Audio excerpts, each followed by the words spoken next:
Welcome to this tutorial.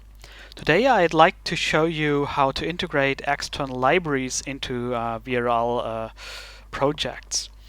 To do so, we create a simple wrapper plugin for external libraries, and then we will test them whether classes that are part of those libraries are accessible through the project. Okay, now let's get started. First, we create a new project. Call this project Create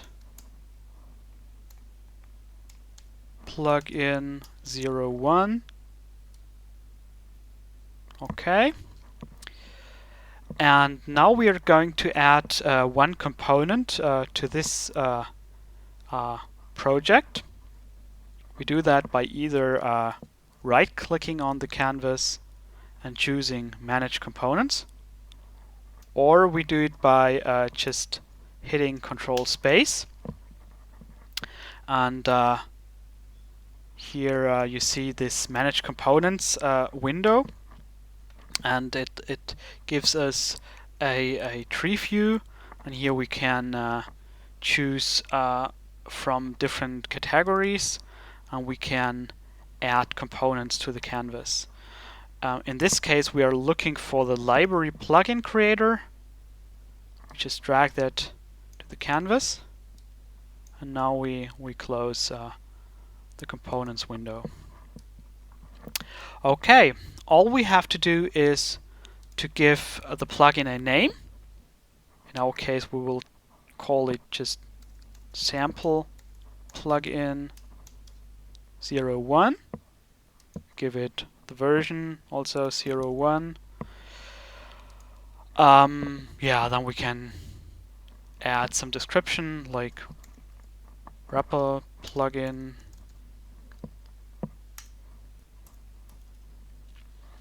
And then we specify the destination, and this is a folder like our home folder.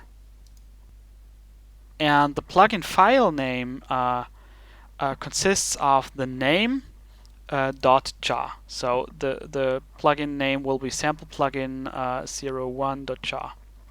Now we are going to add the libraries. We do that by clicking on this button here.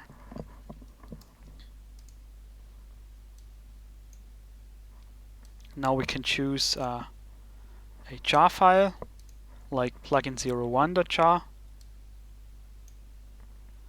and by clicking on plus, we can add another one. Again, we choose a jar file, in this case plugin02.jar. Here you see that VRL-Studio can merge libraries into a single jar file, and that's really nice for most cases. There might be some rare cases where you encounter name clashes and so on, where merging is no option. If so, then drop us a line and we'll find a solution for you. But this is what we do now for teaching and for our workshops, and it works quite well. So to finally create the plugin, we click on the Invoke button, and now it tells us that the plugin sample plugin 01.jar has been created. That's nice. Now we just save the project once. We can go to plugins, install plugins, and here we choose the sample plugin 01.jar. Click open. And now VRL-Studio tells us that sample plugin 01.jar has been installed. And and there's a second message that says it tells us to restart VRL-Studio once to use the plugin. Okay, that's fine. So now we just restart once.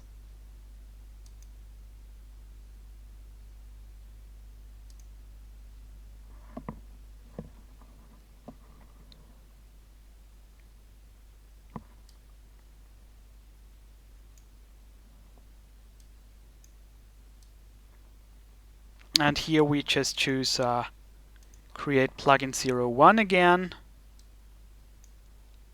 We use this project to create the plugin, and we will also use it to test it.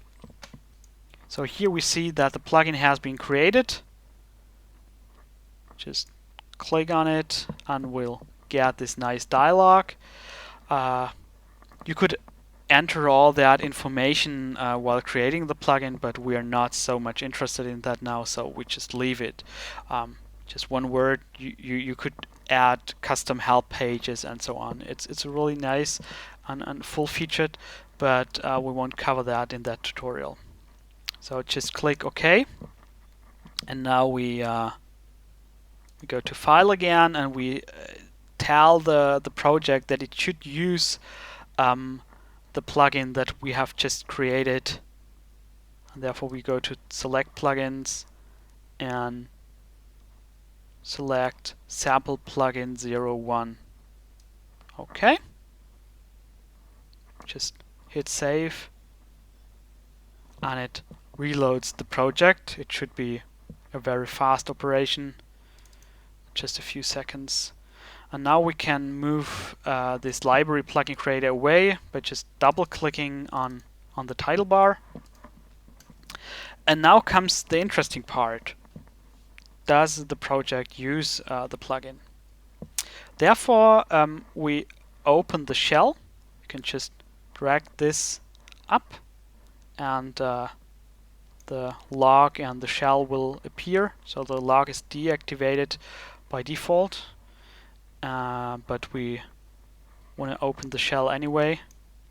So here we go. That's the shell.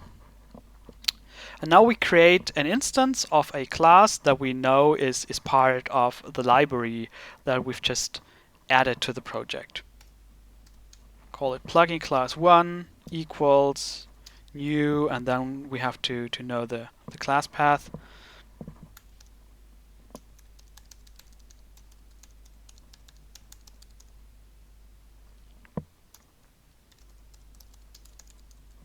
The class is called plugin class 1.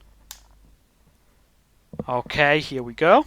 It has created the instance, and we could now either use the shell to invoke methods on the object, or we could also use the canvas, and this is a really nice feature. So you can share objects between the visual representation and the shell environment. And this is something that you probably won't find in any other IDE. Okay, now we know that PC1 implements one method. It's called hello. And here we go. We can just call it from the shell environment. But we can also send it to the canvas. And we do that by typing canvas.addObject, and we give PC1 as argument. And now hit return. And here is the nice plugin class visualization. We can click invoke, and it also gives us this string hello from plugin 1. And of course we can also do that for the second jar file. There is a plugin class 2 in it, and if you use other jar files, then just choose one class of your choice, and you can also visualize it just like we did with this plugin class 1. You can use the arrow keys to navigate through the history in the shell. So we just create a variable PC2, and then we call the constructor of plugin class 2. Again, we can add it to the canvas.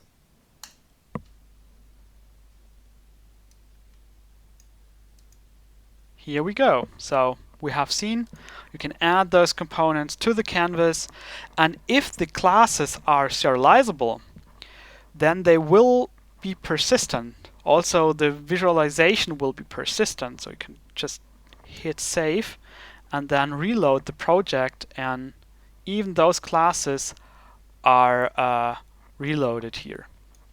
That's really nice. There is another feature I'd like to discuss, which is exporting projects with plugins. Because there is a difficulty with plugins. If you have lots of plugins and you're going to have a workshop and all attendees should try the project, then they usually have to install dozens of plugins first, and this will take half an hour or so to get them up and running. And therefore we came up with a very nice solution. You can just go to File and click Export Project. And as the tooltip tells us, it will export the current project with all plugin dependencies. And if you load the project and you don't have the plugins installed, then VRL-Studio will do so automatically for you, and you just have to restore it once, and you don't have to worry where to get the plugins and so on. So that's it. I hope you liked it. Yeah, give us feedback and tell us if the features are sufficient for you, or what you'd like to see in the future. Actually, VRL-Studio is currently used in the scientific community. We use it to visualize simulations and so on, but we'd also like to bring it to different audiences. So if you like to use it for teaching other stuff, then just drop us a line and we can add features if you like, and work together. Yeah, then thanks for watching the video, and I hope to see you soon on our user mailing list.